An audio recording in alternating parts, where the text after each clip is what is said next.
Okay, why don't we get started? Good evening, everyone. This is Ken Hamilton, Superintendent of the Mount Vernon City School District, and this Facebook Live tonight is for the purpose of providing you with some new information, reiterating some information that has already been shared, and to try to be as consistent as possible with messaging so that we can, to some extent, control rumors that are circulating, which happens during this time. It's not an anomaly to Mount Vernon, but rumors that are circulating about where we are, where our community is specifically as it relates to the number of cases. I am doing this Facebook Live from my home office this evening without the complement of my usual team of folks who are online watching to see if I know what I'm doing with this, and so far I think I'm doing all right. So firstly, let me just begin by saying the community has been overwhelmingly supportive as we have tried to be ahead of the curve on addressing these issues related to the district's response to the coronavirus. I made a decision to close ahead of many of my colleagues. And often people have asked me, well, why did I step out ahead of what so many of the other districts were doing when we were really working collaboratively to try to provide a unified message as a group of superintendents. And ultimately, one of the things that led to my decision to kind of stray away from some of the decisions that my colleagues were making is because there are some unique features about Mount Vernon, frankly. Mount Vernon is a very, very densely populated community. We have approximately 25,000 people for every square mile in Mount Vernon. And I think that's pretty unique in the sense that for a community that's less than 5 miles wide, square miles wide, and to have no reported cases, that became very alarming to me. The Department of Health and the Westchester County Department of Health and the New York State Department of Health had communicated to the superintendents that if there is an active case in your community, a confirmed case, we will contact the superintendents directly. So after it became a little obvious that we weren't getting any notifications, it just seemed a little unusual to me, considering our proximity to New Rochelle, that Mount Vernon would have no cases. And so when I started to inquire about that, that's when I was told that by the Department of Health that they were not going to share that information with us at that time because of HIPAA law. So that's when I said, okay, I can no longer rely on the state or the county to advise me, so I needed to make what I thought was an informed decision on my own. So here we are now. We've been closed for a week now, and we have no major issues as it relates to cases. However, I have to tell you, there have been sporadic reports, one in this building, one in that building, about indirect contact with a confirmed case. What does an indirect contact mean? Well, if someone reaches out to me and say, hey, Dr. Hamilton, I work in a hospital where one of my coworkers was confirmed to have the virus, but we don't necessarily have direct contact, and this is one of our parents, well, then that's an indirect contact, because that would mean that the child, in this case, one of our students, would not have had direct contact with his parent's coworker.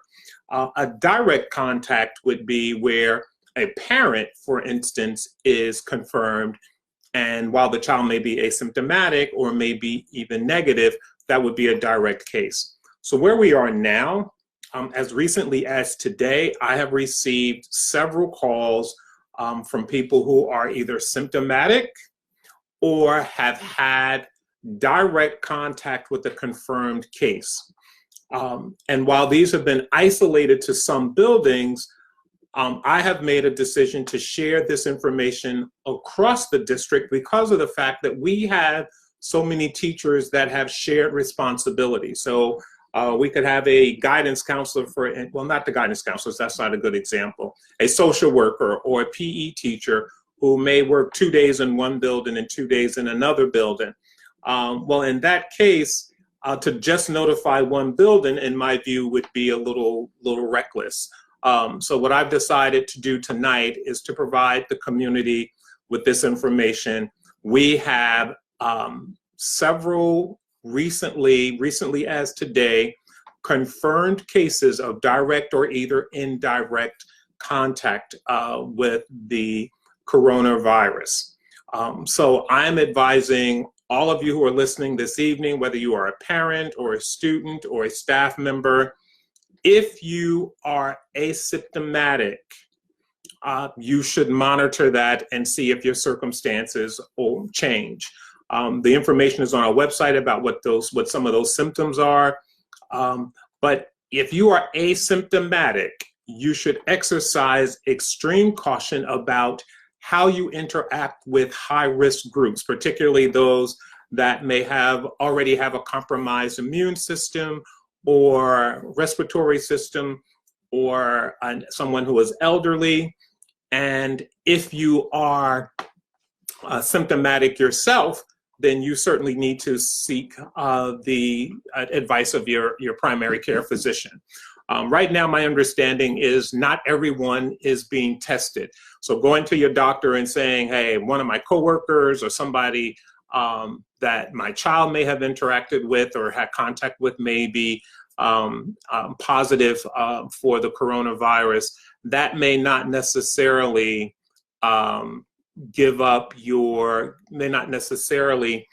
indicate that you may have the virus, or the doctor may not recommend that you get the test. However, if you are indicating that you have had direct contact and you are symptomatic, doctors are generally authorizing your test. So right now in Mount Vernon, we do have several confirmed cases and several indirect cases that are concerning enough that I am putting this message out saying that you should begin to exercise a greater degree of discretion in terms of being around elderly people or being around people who have a compromised immune system. You cannot operate under the premise that you are negative as a member of the Mount Vernon community. The other thing I want to update you on is where are we in terms of our closing. Right now, the governor's edict is that schools will reopen on April 1st. We are planning to open on April 1st. However, there is a very strong indication that the schools will be closed beyond that. There is some talk that the school district could be closed for the rest of the year. That is not confirmed, but I think it would be highly advantageous for our parent community to begin to think about long-term care for your children in the event that you have to go to work. So we are being very, very deliberate with giving you this information so that you can make appropriate arrangements for your children. New York City, for example, is closed until April 20th. I think we can reasonably expect that we will be closed minimally until April 20th.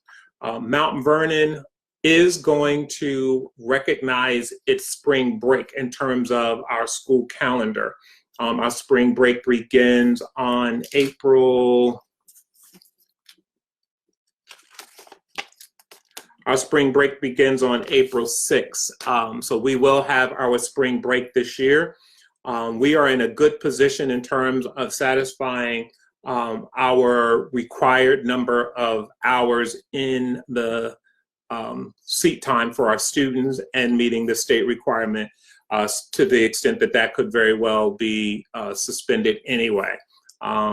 So if you have questions, you can bring them in. I'm going to try to answer some of those questions. How are you, Trustee White? I see you. Good evening, Crystal. Good evening, Ms. Crump. I see you guys. Thank you for tuning in.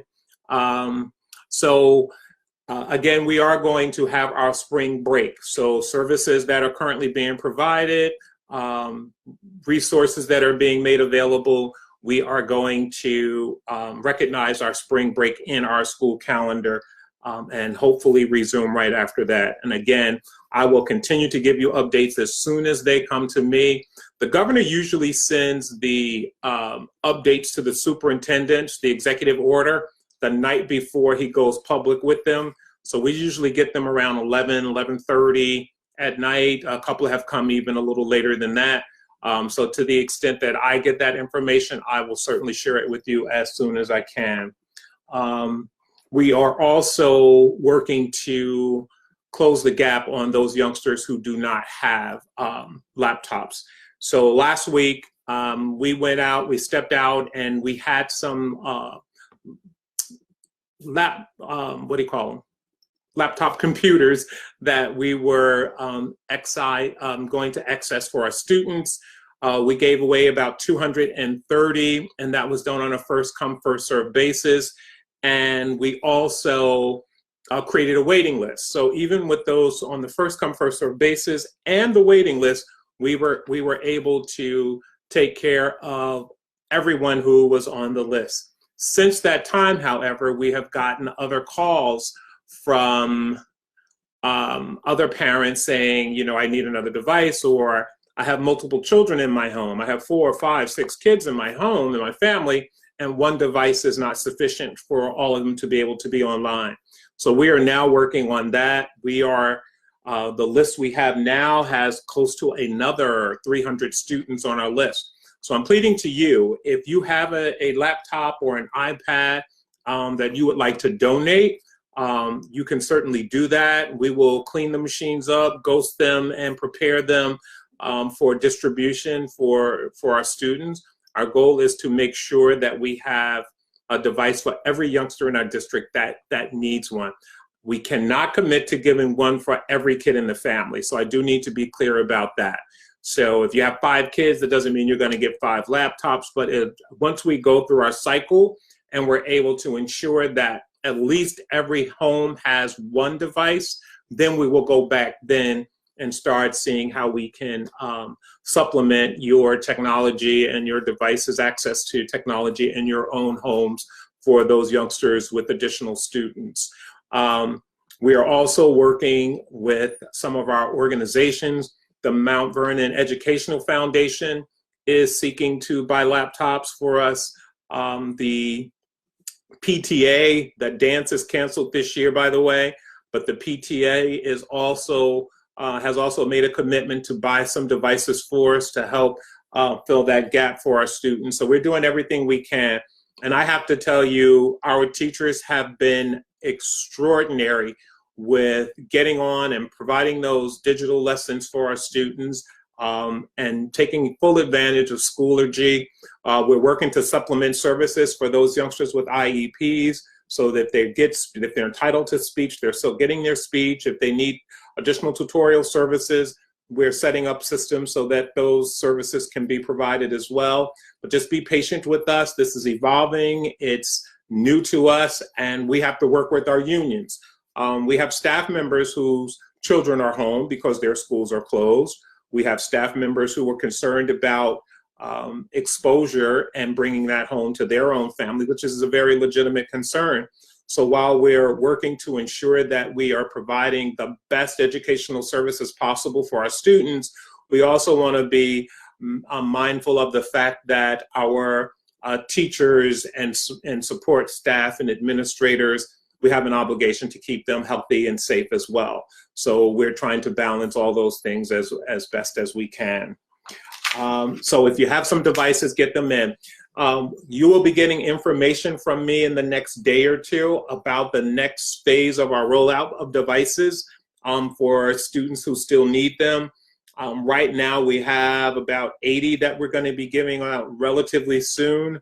And then I will be having conversations with the board about how we can increase that supply and replenish the laptop carts so that we have some additional devices to provide for our families. I also want to encourage you to, take advantage of this opportunity to engage our students in conversations about character education. So while we're working to close the digital divide for our students, and we're trying to keep people healthy and safe, and all those things are really, really important, but it's also an opportunity to teach our children some other lessons that they may not be able to see on their own without the support of adults who are giving them additional information.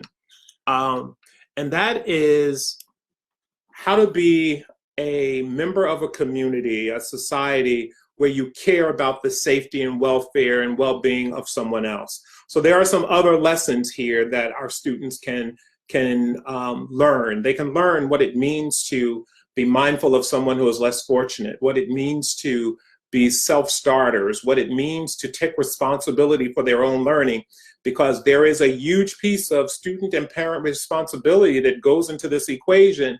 We cannot be in your homes and make your kids log on. That's where this partnership gets deeper, and it becomes more important for us to understand how the school is an extension of home and how home is an extension of school. So please be mindful of that and take the time for us to have conversations with our students about what it means to care about your neighbor, to check on the elderly without exposing yourself, but to be mindful of how you can exercise those pillars of character education: trustworthiness, care, patience, responsibility. These are things that'll never show up on a standardized test, but in these very strange times, hopefully our children will never live through another experience like this. So taking advantage of all of those learning opportunities now is essential. And if your child is in a classroom where that teacher is not logging on as effectively or efficiently or as consistently as you would like, because our teachers are on a continuum of proficiency as it relates to digital learning. We provided some professional development, and that is ongoing, but you clearly have some teachers that are better equipped for digital learning than others. This is a great time for you as a parent to sit your child down and talk to them about what are their lessons in this pandemic that we are witnessing. Have them write a short story about how they can help someone else who may be in need, or how they can exercise safeguards for themselves and their families about washing their hands and covering their mouth when they cough, even in the confines of your own home. That does not mean you should not be exercising extreme care. So these are opportunities that you can take advantage of with your students. State testing has been suspended. We don't know what that will mean in the long term, but right now we do know that there will not be an administration of standardized testing this year across the state and most likely across the country. But there is no state testing. Several parents have asked me, what about graduation? What about prom for our seniors? It is really important that our seniors get that seat time in. I don't know yet how we're going to manage that, but it is on my radar, and it is something that I'm working with the cabinet to resolve. I think it is very important that our students not be robbed of that experience that they've spent their whole career preparing for and anticipating.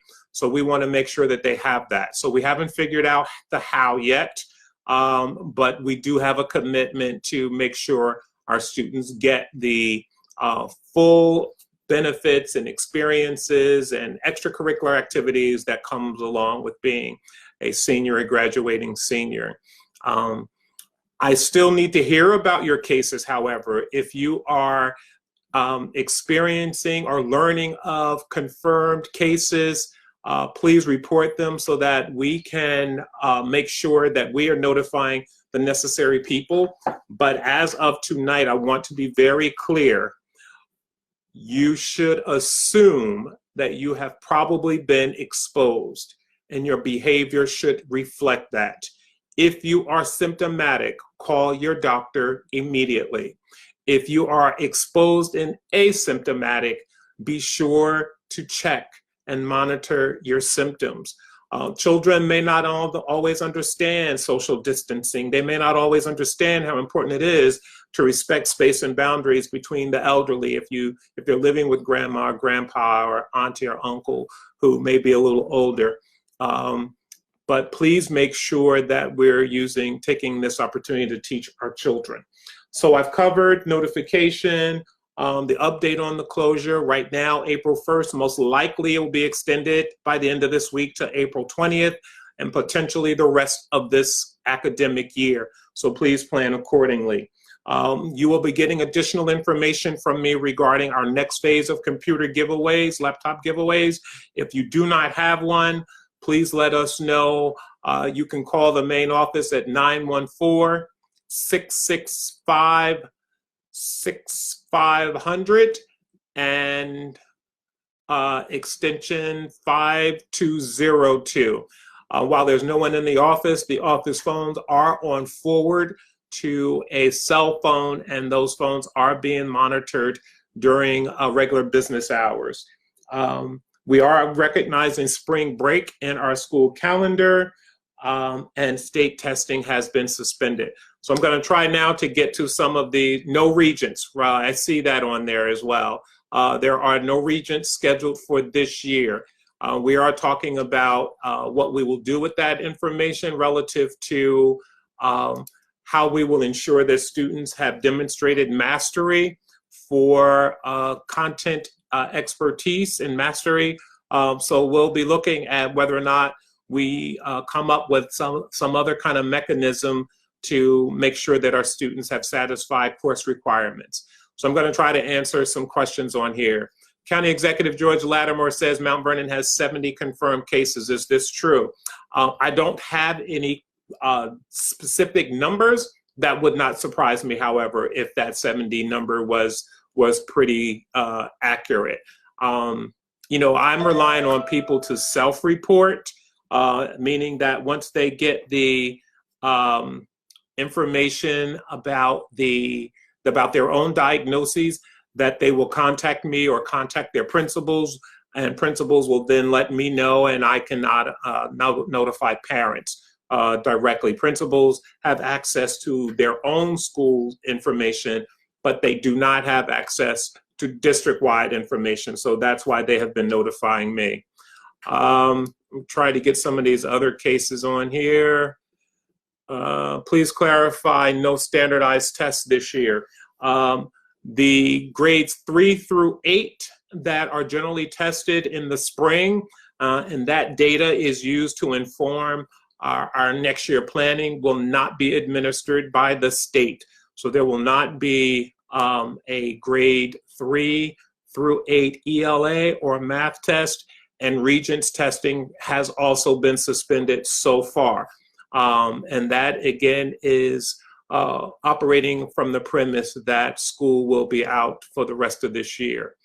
The bus driver are bus drivers going to receive their salaries? Great question. Any employee that is a salaried employee will continue to get paid. Any employee that is an hourly employee, but a contracted hourly employee, will still be paid. Per diems, meaning those people who are called in on a day-to-day basis, will not be paid. We are offering a child care program, which I will talk to you about at this moment. But the child care program is for essential workers. Essential workers have been described as doctors, nurses, LPNs, truck drivers, supermarket workers, anyone who works in the transportation industry, meaning a trucking business. We are providing a child care program.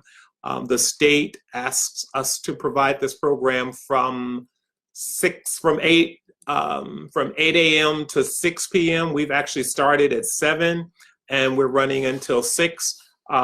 You can also call the main number at 914-665-5202. That's 914-665-5202. and you can leave your name if you need childcare services, if you are indeed an essential worker. And this is provided at home school, and there is a registration process. You will need to bring your check stub and a valid ID to verify your employment and your the industry that you represent. And we are getting folks in. The county has been working very, very closely with us, and we are working in collaboration with them to provide these services as well. When do you think schools will be open? That's from Michelle Green. Again, we are looking at April 1st, potentially April 20th, and long shot will be the rest of the year. But the only thing I can confirm for sure right now is April 1st. And I suspect I will be updating that very, very soon. The parents are realizing that everything the teacher said was right. Yes, it's not easy, right? Being home with kids and trying to balance your job and provide support for kids is not easy at all.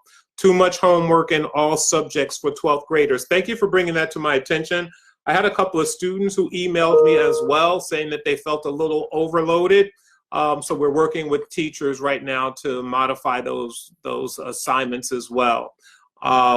We don't want students to be inundated. However, if students are in AP courses, or if they are in the honors programs or the gifted and talented program, there is more work. And that's what's expected of students in those programs. But we are looking at that and trying to create the appropriate balance. Where do we go for laptops? I will be forwarding that information to you as well later on this week once we find out what our deployment strategies will be. One of the things that we're working with is we're losing workers as well. As more cases are being confirmed, many of our workers are starting to get very, very uncomfortable with working in close proximity to members of the public.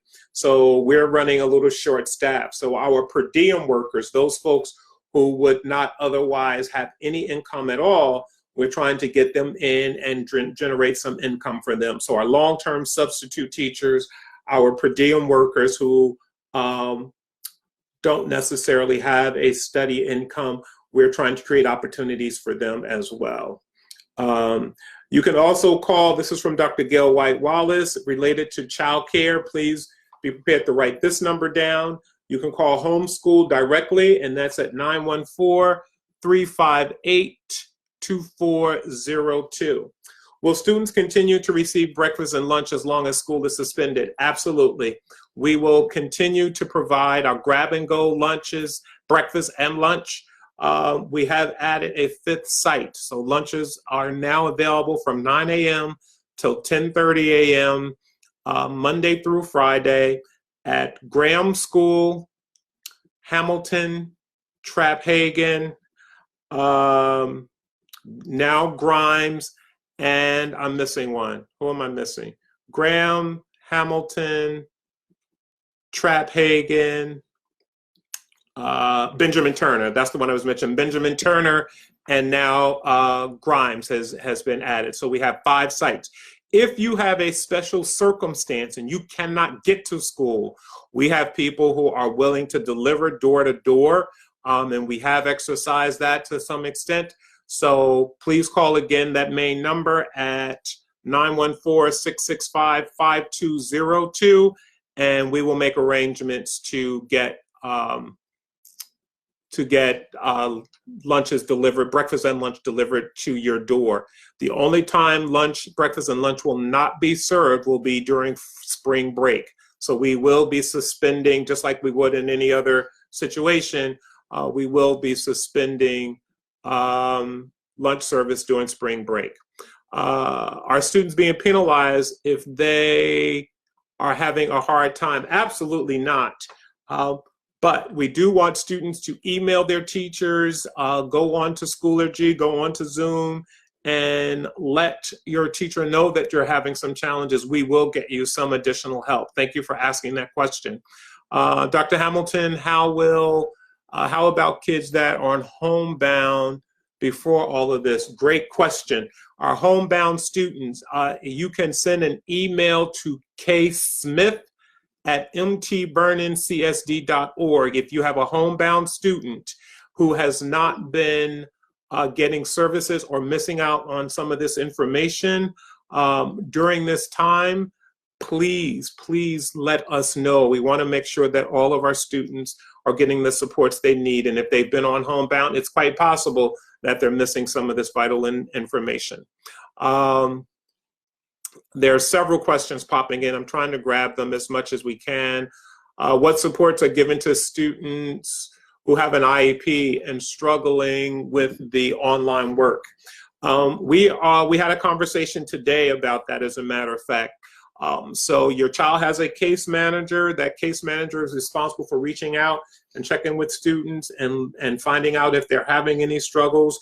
We're also working with members of the CSE to find out how they are progressing, but also send an email to Dr. Gaon, Dr. Felicia Gaon, FGAON at mtvernon.csd.org.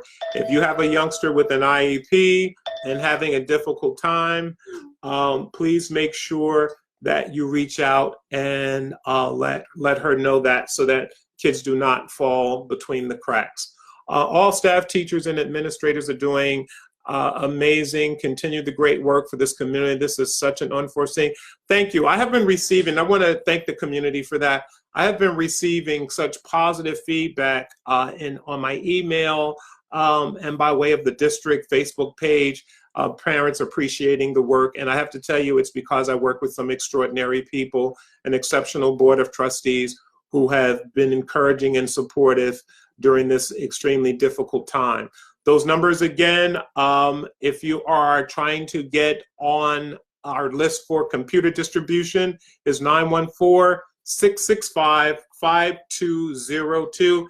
If you get the voicemail, just leave the message and someone will get back to you, but leave your name, your phone number, the name, grade, and age of the child and the school, and we will make sure they get on the list. All right. Other questions?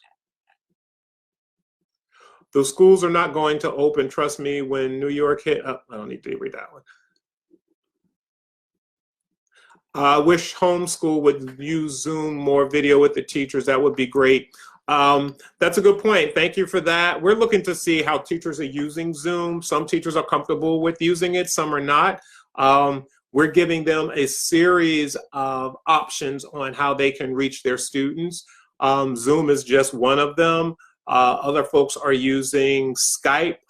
Some teachers are very comfortable with daily interaction by way of email, but we want kids to have that connection. We know that our students are not used to this distance learning, and there's a social aspect of learning that is very important that kids are missing out on.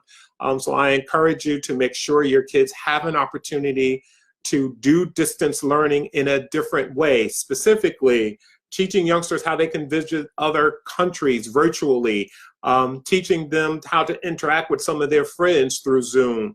So while they may not necessarily have play dates, you can certainly structure and organize some play dates through Zoom and encourage kids to interact that way. The social aspect of education is very, very important.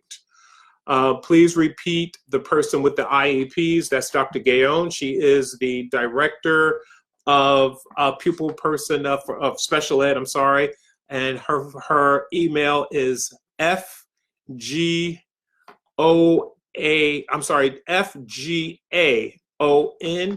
at mtvernon.csd.org. And thank you for the compliments. I appreciate it as well. Are we going to do more with virtual video learning? Yes. As our teachers get more comfortable with this, and as we learn more about the options that are out there, there are so many resources and activities that are available online. We have partnerships with Discovery Education, Scholastic Education. There's so much out there now that, in fact, it's a little bit too much if you want to know the truth. So we're trying to scale that back a little bit because we've posted probably 300,000 resources at this time, and that's just too much. But we wanted to make sure that our parents did not feel that they did not have all the information they needed in order to augment teaching and learning at home. But please make sure your kids understand this is not spring recess. They are not on summer vacation. They should be engaged in a structured learning activity on a daily basis. I'm going to try to go back up and see if I can grab some of those questions I missed earlier, because they were coming through pretty quickly, and I'm sorry I missed so many of them. Should teachers Zoom using their face? Parents don't feel comfortable having their children interacting with audio only and not seeing the teacher for a quick second. We've let teachers do what they are most comfortable with. Some teachers don't want to do that. Some teachers have expressed that they're uncomfortable with being that personal through Zoom as a method of communicating with students. So I think a student who has a relationship with the teacher should certainly say, hey, Mrs. Smith, I'd like to see your face. Is there a time I can Zoom with you that would be more appropriate? I think teachers would be very receptive to that. We have not mandated it, and that's what's so exciting about where we are as a community of learners. The fact that we have not told our teachers, you must do Zoom, you must do this, but instead giving them a series of resources that they can utilize. And they have just been extraordinary. I could not be more proud of the work that our teachers and our unions are doing in order to help keep our staff and our buildings safe and clean. And our technology staff has been right there to provide desk support for our students who have connectivity issues. And our custodial team has been there making sure our buildings are clean. We've already done another round of sanitizing our buildings and disinfecting them. And we will continue to do that, even though our buildings are closed. Once we've sanitized that building, it is completely off limits. We're still working to make sure our bills get paid and payroll gets done. So we do have people that are going in small shifts, 2 or 3 people at a time, to make sure that we are still functioning in a safe way. All right. Well, I think I've exhausted everything I need to say. I really want to make sure I get as many of your questions as possible. Why keep some children at the school if it's not safe? So that's a good point. So when the county asked us to create this program, I said the same thing. That kind of defeats the purpose of closing schools if we're going to open it again. But that's what's necessary in order to ensure that our service workers, our healthcare workers, are not crippled by not having childcare services. But the way we have scheduled the classes, there's no more than 10 youngsters in a classroom, so they're able to keep their 6 feet distance from one another, and the classrooms within the building are spaced out. So there are no classes that are right next to each other. Those classrooms are at least 2 or 3 rooms apart, and in some instances on a different floor altogether. So we have spaced our youngsters out. And as that definition of essential workers gets more broad and we capture more students, we'll have to start looking at whether or not homes will be large enough to accommodate students given this space that we've created, and still be compliant with what we know now to be effective ways of social distancing. My daughter received a message that her AP test will be in 45 minutes. Is that true? No, we have not gotten any information about AP testing right now. So please don't give credibility to anything until you hear it from me. That's why I've been trying to be so consistent with doing these frequent updates, so that if you hear something out there, if you could just hold tight or shoot me an email if it's really critical at khamilton@mtvernoncsd.org. If it's really critical, send me an email. I am checking email literally every hour on the hour, all during the night, because I don't know what critical update is going to come or when. So if I get an email and it's critical, I will answer that email. We will get more information to you about the AP testing. I'm going to reach out to our guidance folks and find out where we stand with that, and I will give you information on AP testing on my next update. But thank you for putting that on my radar. So I'm writing a note to remember to follow up on that.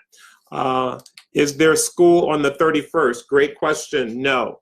Right now, we are closed through the 31st and reopening on April 1st. I expect an update from the governor's office any day now extending that. But right now, based on the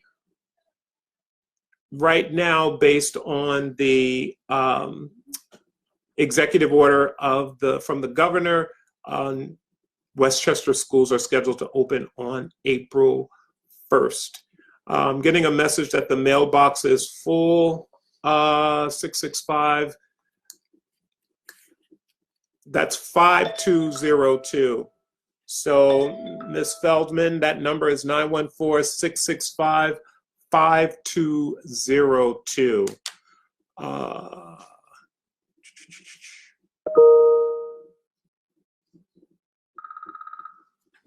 What are you really saying right now? I don't know how to answer that, actually. How do we know the kids are doing a good job with their work? How will they be graded? Great question. We're talking to teachers in the union right now about how we can give students feedback and how they will be graded. I don't think it's likely that we're going to get distribute report cards right now. So we're trying to figure out how can we give consistent feedback to parents so that they have an understanding of how well students are performing and meeting standards. So we are working on that as well. So I just got some information on AP testing. It says that the College Board announced that AP testing will be online. So I will get more information about that and be a little more concrete and provide you as much guidance as possible. Can you talk about high school seniors? We are really working to try to make certain that our seniors get the full experience. So because of social distancing, we don't know where we stand in terms of proms and graduation. Right now, it is important that our seniors get their seat time in.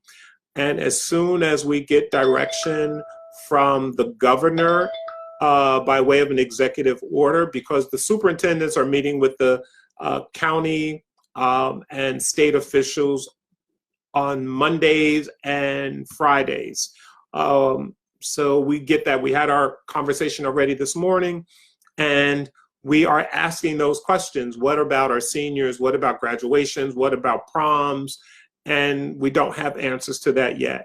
I am committed in any way possible to make certain that our students have those experiences, but that may not be when we generally do them in May and June. We may look at doing something later this summer or maybe even in September to celebrate those accomplishments for our seniors.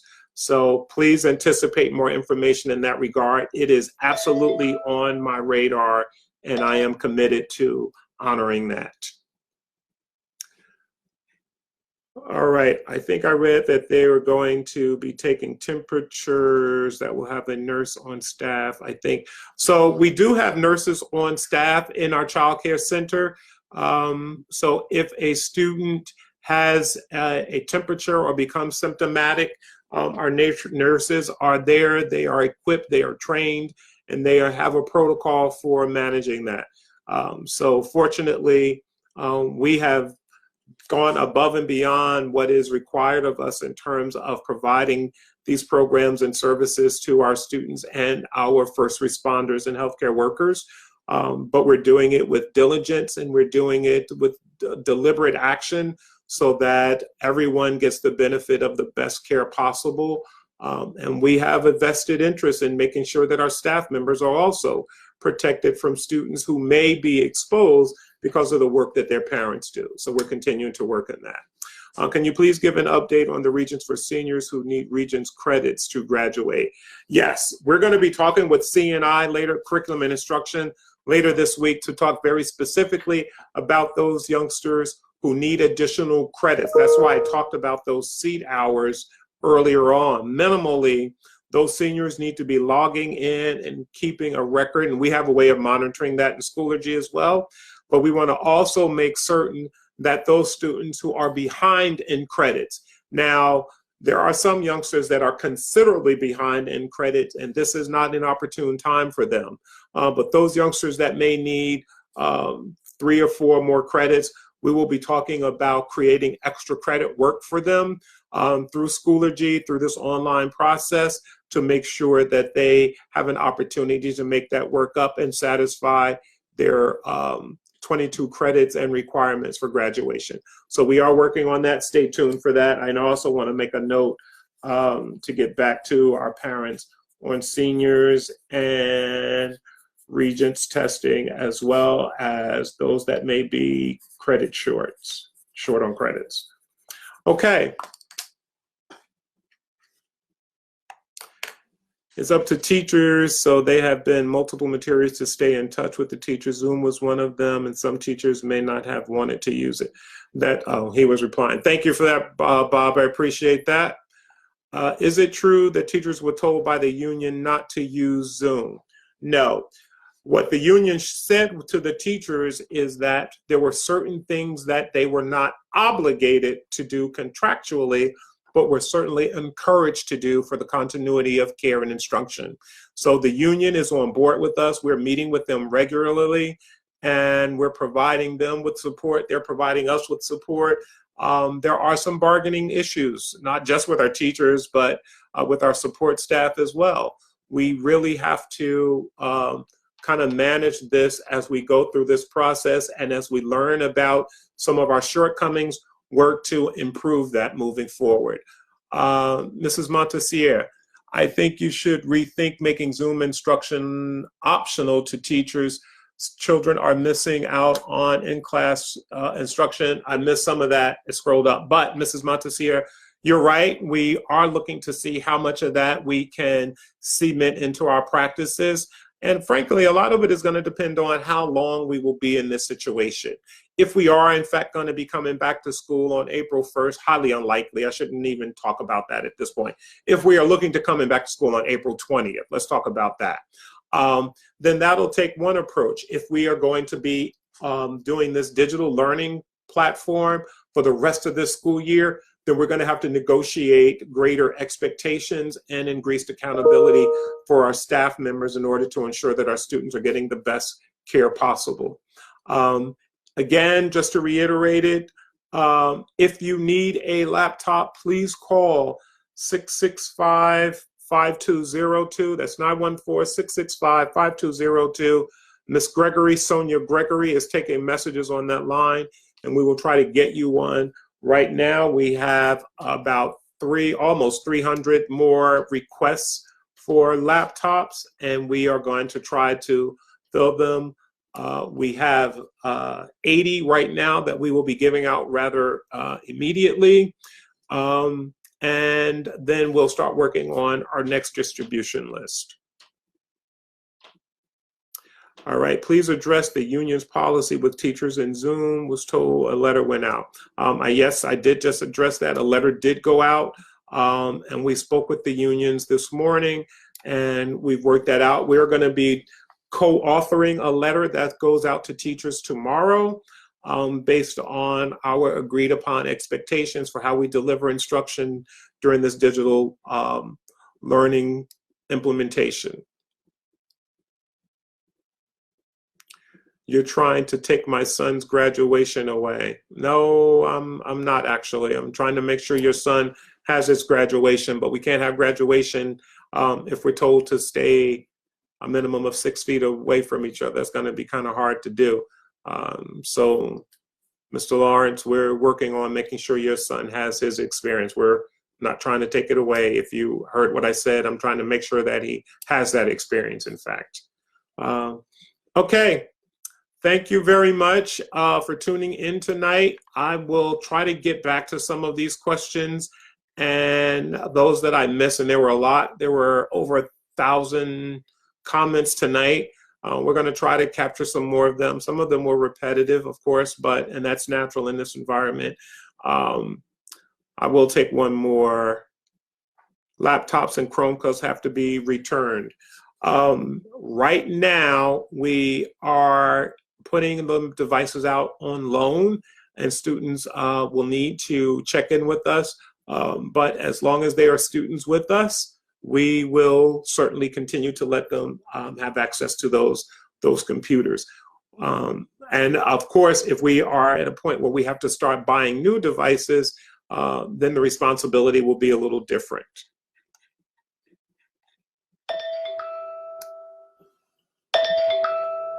All right, MJ Finesse, thank you. I appreciate that. Thank you very much. I think homeschool is great. It's something different for kids. Nothing wrong with change. What is the number again? 914-665-5202. Okay. Thank you all very much for signing on with me tonight. As you can tell, I'm losing my voice. I've been doing a lot of talking. These meetings have been, Zoom meetings have been very, very time consuming. I've been on the phone literally all day long, and I am now starting to lose my voice. The Mount Vernon Ed Foundation, the Mount Vernon Educational Foundation is willing to commit several $1,000s for devices. We also want to do a fundraiser. We will work to coordinate both. So the Mount Vernon Educational Foundation is committed to working with us to get some more laptops, including doing a fundraiser. The Mount Vernon Educational Foundation, if you don't know, is a nonprofit entity in the district, and their mission is to supplement and augment instructional opportunities for our students through many grants that our teachers can apply for. So be on the lookout for the Educational Foundation for opportunities that you may either help, that you can either help raise money, donate money, give your time, your talent, or your dollars. All right, so thank you again. I appreciate your time this evening. I've enjoyed talking to you. I will do this again later on in the week as I get more information.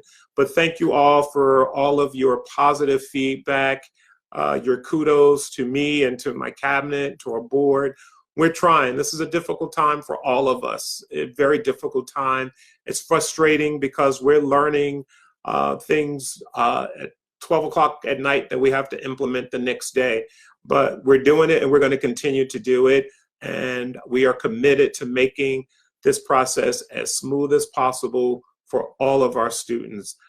So I'm yours for the sake of all children, Dr. Kenneth R. Hamilton. I'm signing out for tonight. And please be safe. Have a good night.